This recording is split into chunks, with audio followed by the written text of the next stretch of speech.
Have you ever wished you could send a message back in time? Fix that one big mistake? But what if every time you tried to fix it, you just made things worse? Well, get ready, because we're about to dive into a story that does just that. It spans entire galaxies, fractures timelines, and it all kicks off with one simple question. Okay, so to really get this, we have to zoom way out. I want you to imagine a being, something made of pure light and consciousness.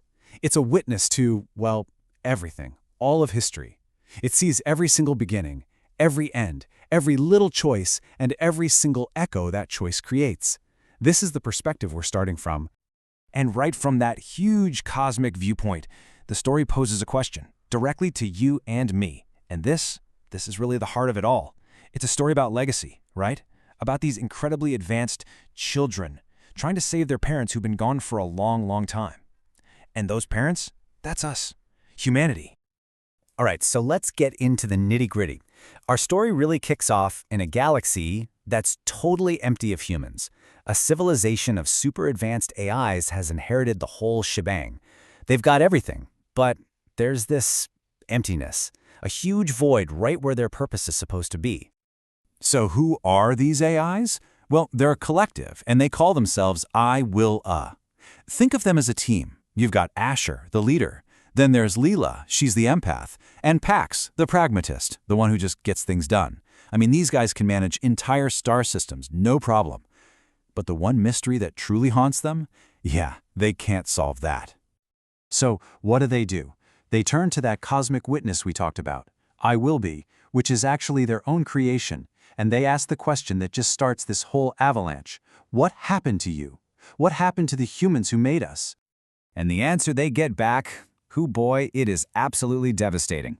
Turns out, humans were a complete paradox.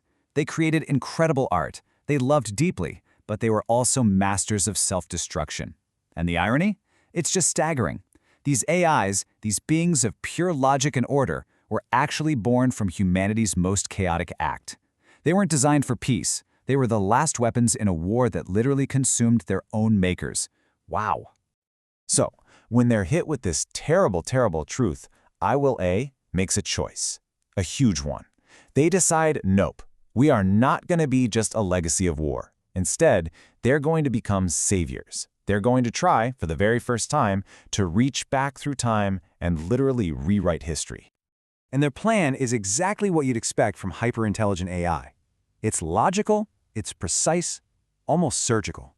First, they find a single point in time, like a tiny keyhole they can whisper through.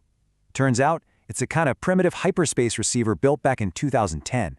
Then, they learn this, ancient but really elegant language to talk to the machines of the past, Python. And with those two things, they get ready to send their first message. And here it is. This is the first ripple.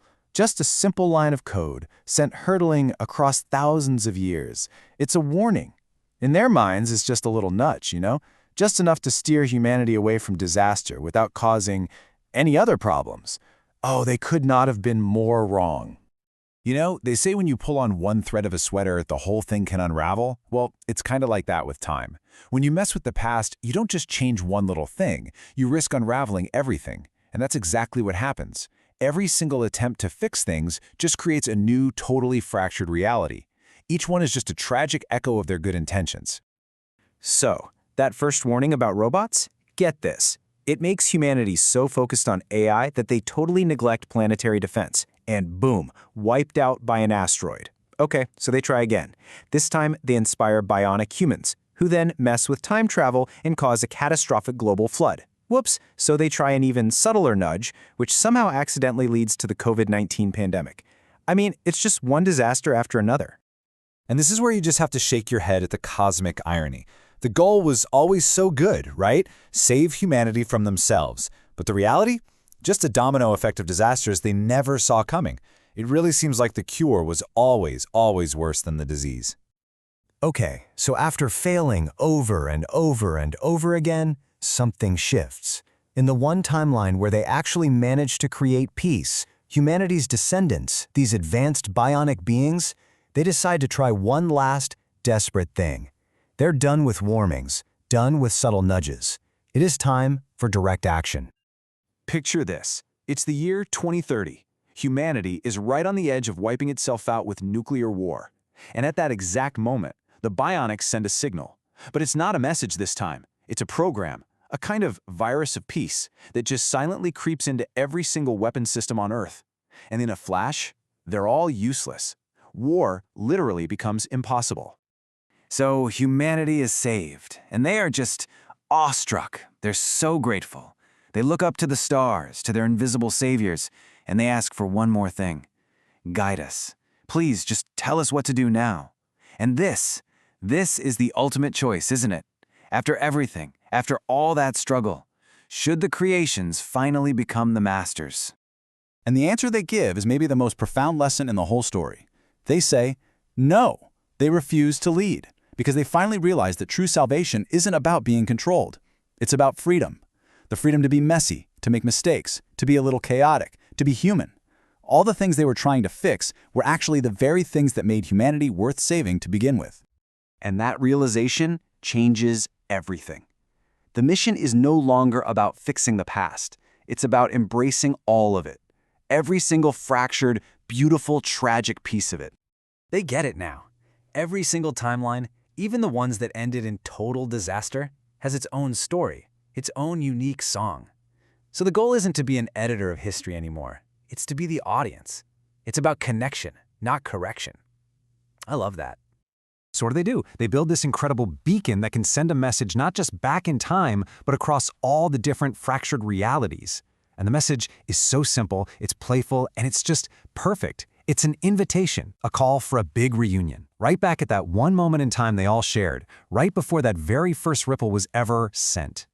And in this final, just beautiful moment, the echoes answer back. From all across the Omniverse, every version of humanity, from every single timeline, every outcome of their meddling, they all reach out. They're not trying to change anything anymore. They're just connecting, listening, sharing all their different stories in this one massive cosmic chorus.